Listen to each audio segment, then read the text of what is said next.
you made the deliberate choice to heat up water in the microwave, and if it's going to be boiling, that's going to be 2 or 3 minutes to get it to boiling. And then you put sugar in it so that it would be a thicker liquid that will cause her more harm. And that troubles me. I want you to know that.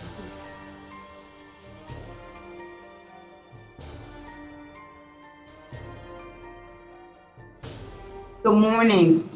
The Committee on Parole is called to order. Today's date is April 4th, 2020, and the time is 8:30 a.m. Members of the panel this morning are Ms. Parole, Mr. Freeman, and Bonnie Jackson, and I will be chairing today. The support staff located at DOC headquarters in Baton Rouge are Teresa Howard, Maggie Clark, Leah Roten. Thank you. Our remote location is at LCIW. With the staff at LCIW, please introduce yourselves. Assistant Warden LaShonda Burks.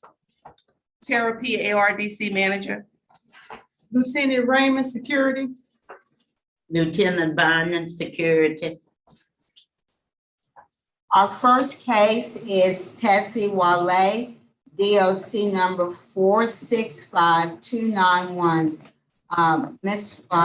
Walet, would you introduce yourself with the DOC number for us?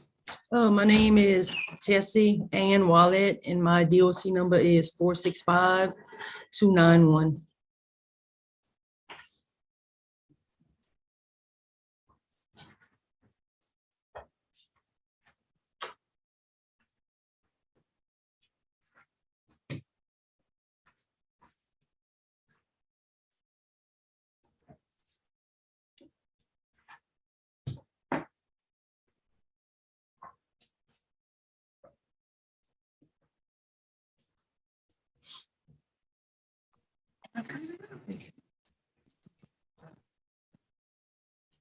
Give us a moment, Ms. Walet. We're having some technical issues.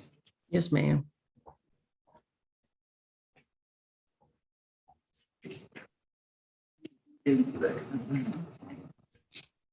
All right. Ms. Walet, you are here. You are serving a sentence for manslaughter. You were sentenced on March the 13th, 2003 to 40 years, and also aggravated second-degree battery. And you were sentenced on that on February 12th, 2019, where you received 5 years at hard labor to run concurrent with the manslaughter sentence. Is that correct? Yes, ma'am.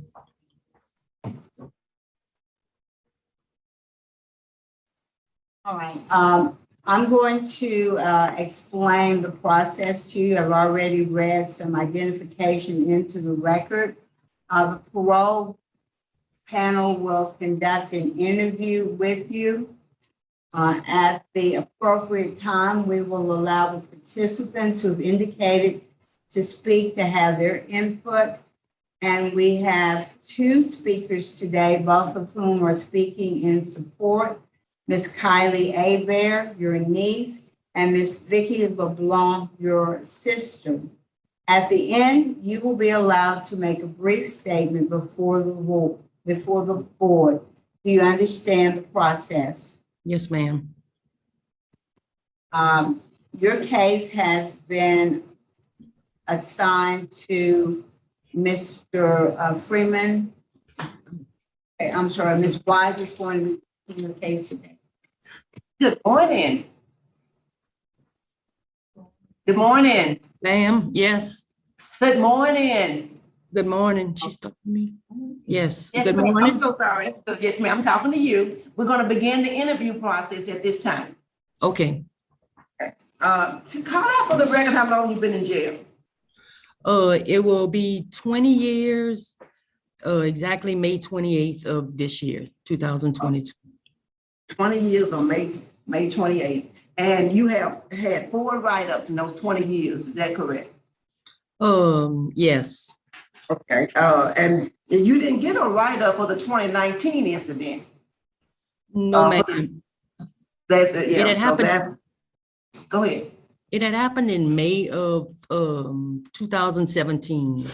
And Yes. they had brought me back to Tallulah from LCIW in February of 19 to get sentenced at the courthouse. Oh, okay, Mr. February 17. So tell us about that. That's very disturbing. What was going on? Yes, ma'am. I had 15 years, I had an excellent record. And I got shipped to Tallulah and I let my emotions, me and this girl, Rachel, I let my emotions and my anger get the best of me.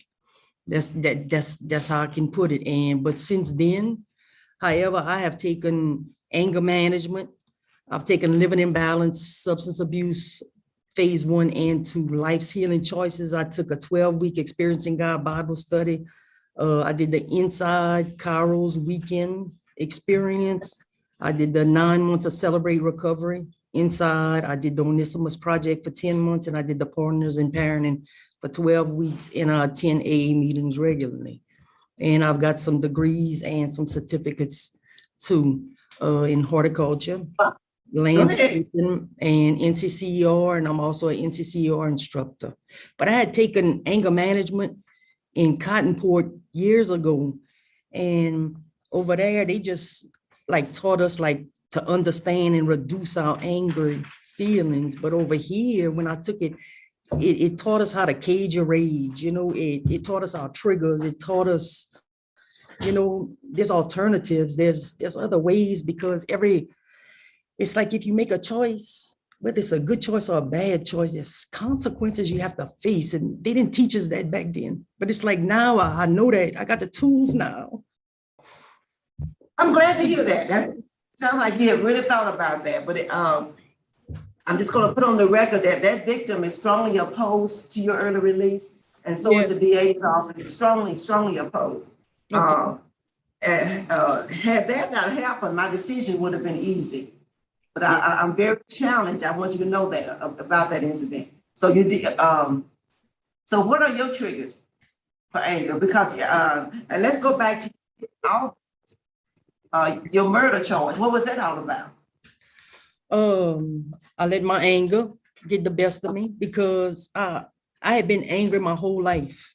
And when I did a fourth step probably 20 times in my whole life and never got to the root of my problems and my anger. And when I did my fourth step over here in Celebrate Recovery, I got to the root of my problem. And I had been angry at myself my whole life. And I just took it out on people that was the closest people to me. And it was just me I was mad at my whole life, because I always felt like I was different because I grew up liking girls. And nobody else in my town or my family was like that. So I just hated myself all these years. And I just took it out on other people, you know, and that's what happened. And I mean, I'm sorry to the family of him because we all grew up together. And stop you there. It's my understanding that if you are granted parole today, that family still lives next door to where you will be living. Is that correct? No, ma'am. They don't live there? No, ma'am. They live in another city, another town. Okay. You sure? His sister was living in Brobridge or Henderson. That's like 40 minutes from where we live. So to your knowledge, they did used to live next door to you when you were growing up, right? Y'all were next door neighbors. The young man that you killed. Yes, ma'am. When we were children. Okay. And your understanding is that all of them have moved away. That's your understanding. To my understanding. That's right. So if you were successful today, where would you live and how would you support yourself? Okay, right now I'll be financially secure and I'll be living in my mom's house. My mom had cancer and she passed away March 21st. Oh, I'm so sorry to hear that. March 21st of when? This year. They had found out They found out at Okay. the end of January that she had stage 4 cancer, and she passed away March 21st. And I'll be living in her house. And my sister, my 2 sisters and my niece, we all live like within 1/4 of a mile from each other on family land. So I'll be living over there. I'll have transportation. And I've talked to the Medicaid lady, and she's already made me an appointment with the nurse practitioner in our little town, Miss Nancy Snyder, and at Mental Health in New Iberia. And if I'm released, I would go to my parole officer and see if he has a list of all the AA meetings and some numbers of the sponsors. And I want to try to find a good group. I want to try to find a Celebrate Life recovery group. I want to try to find an anger management support group. And I also have to get in touch with, her name is Miss Valerie Email. She has the New Beginnings class over here. And she gives the naltrexone.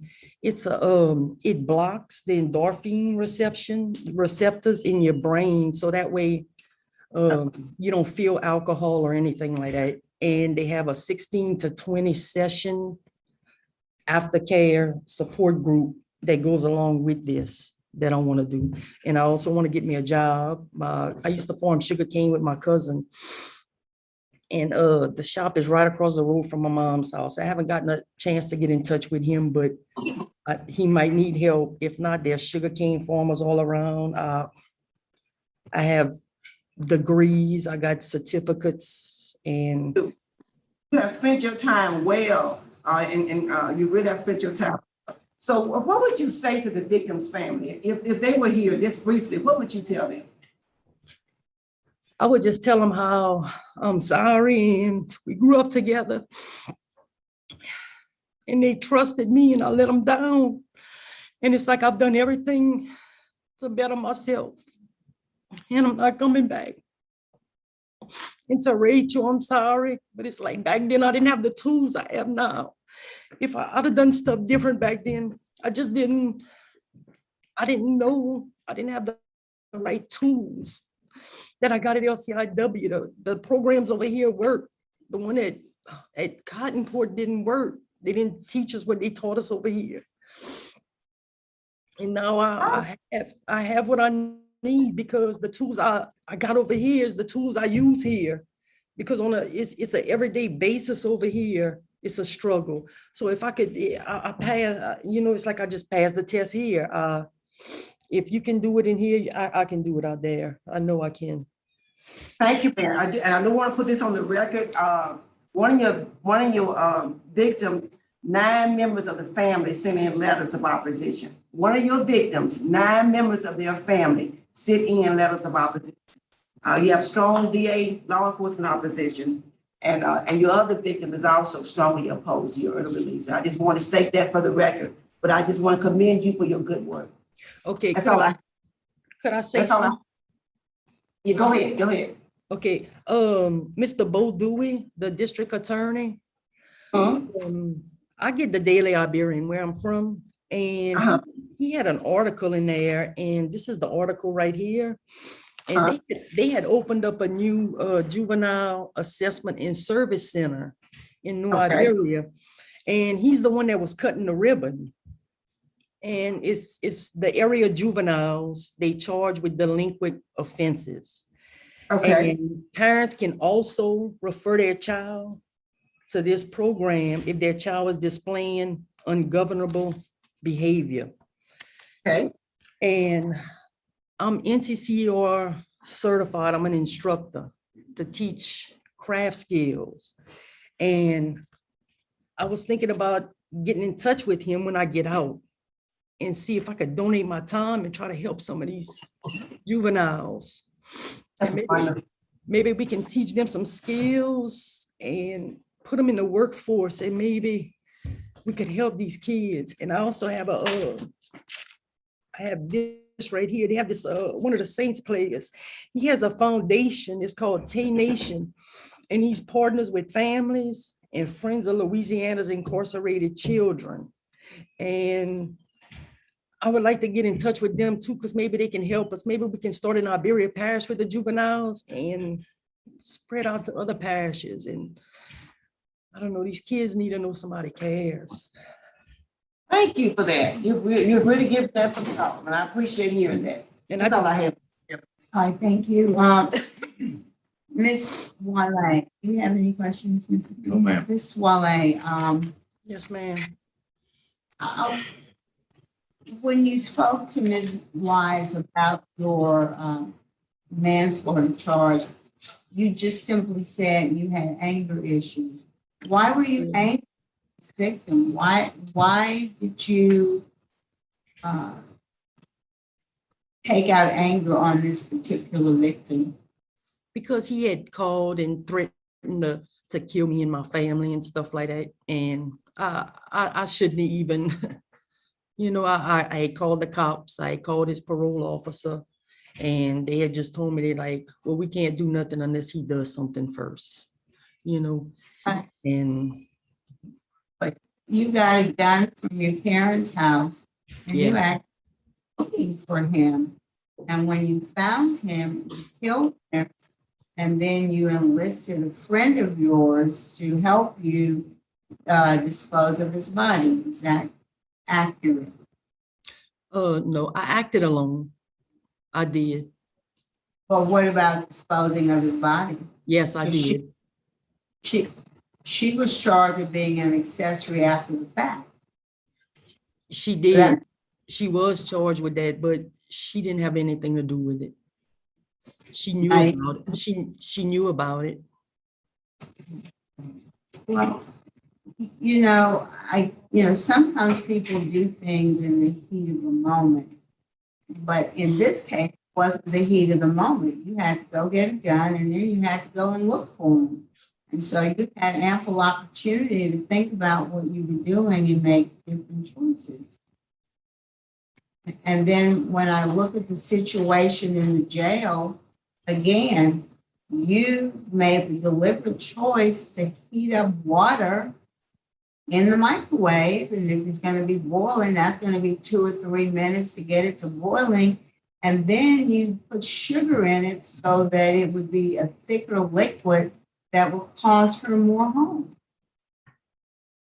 And that troubles me. I want you to know that because Yes, again, this was not a spur of the moment impulse kind of action. You thought about that. You had to make preparations for doing that. And I'm not quite sure how comfortable I am. I know you've taken anger management classes, and I'm glad to hear that.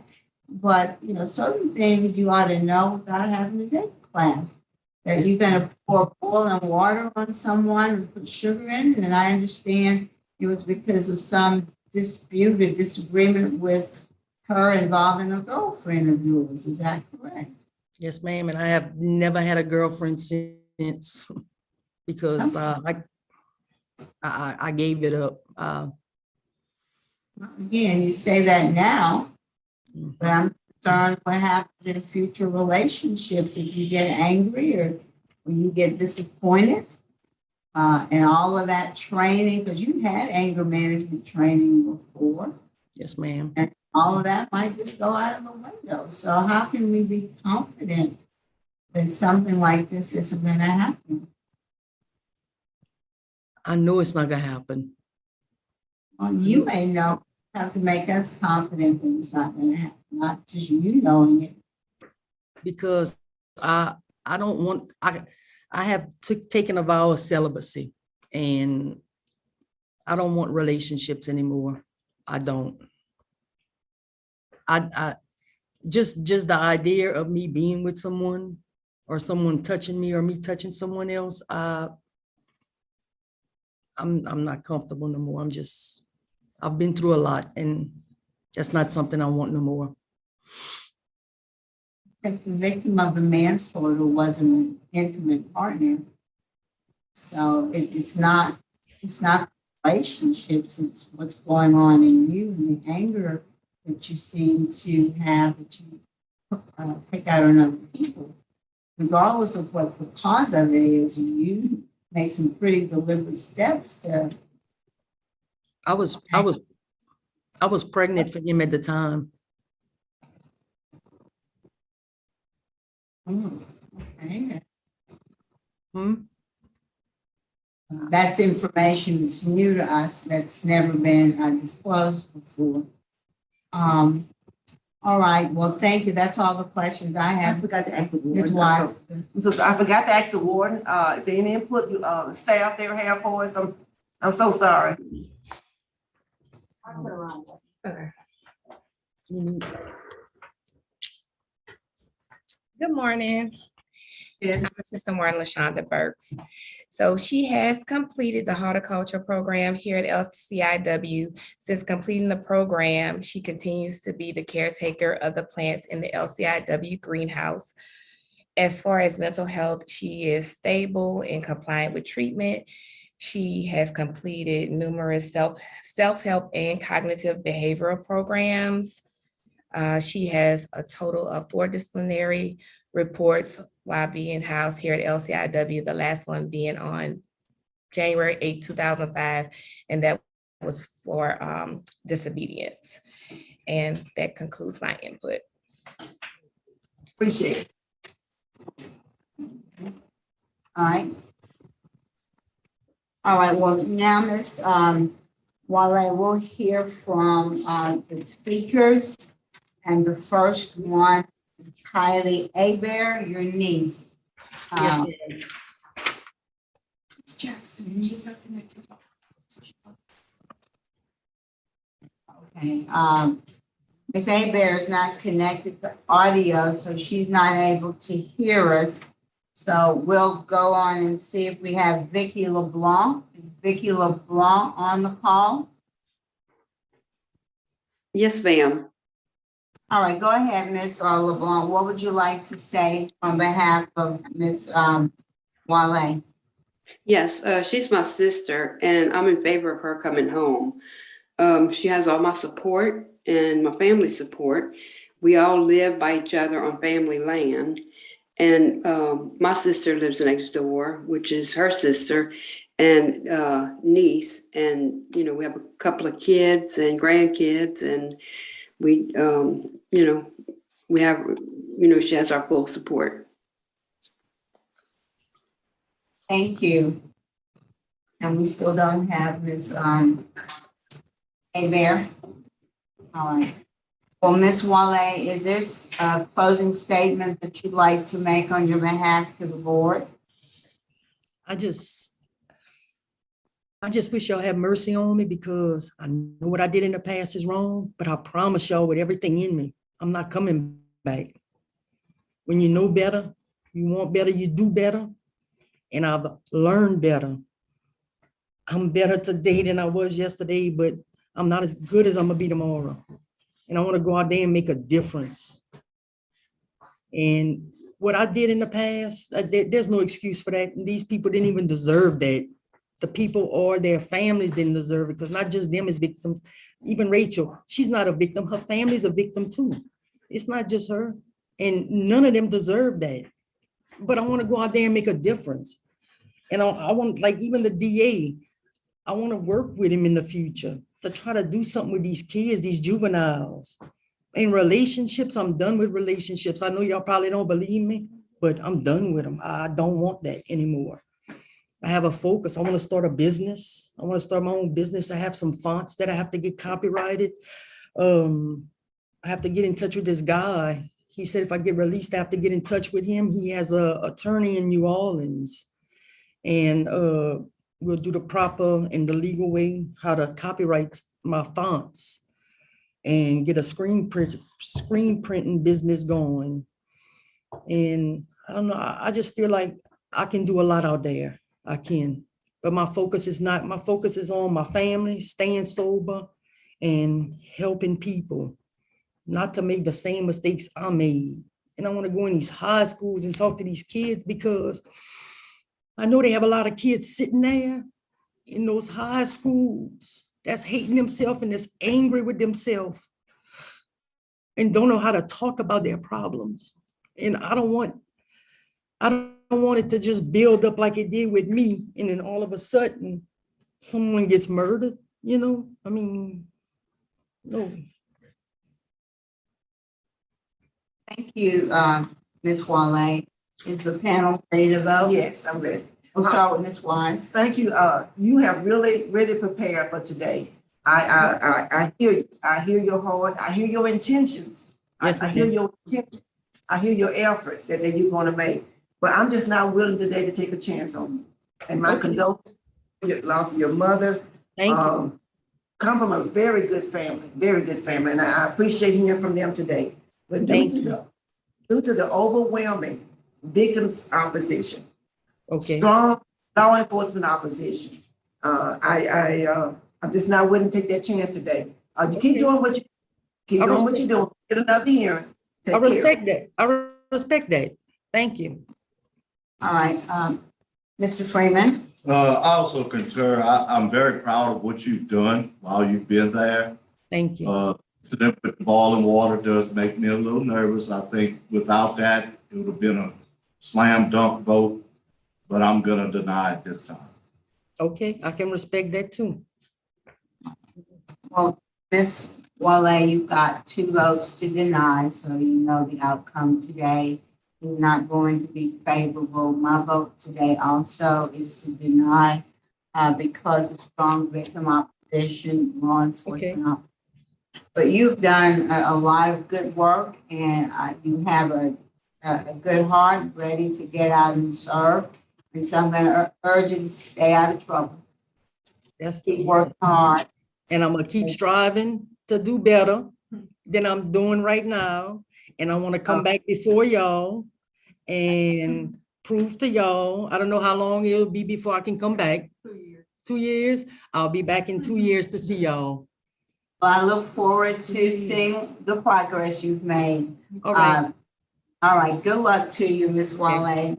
I thank y'all so much. I thank y'all. The time is 8:57 a.m. and we're going to close out at LCIW. At least whatever God's will, I pray for his will.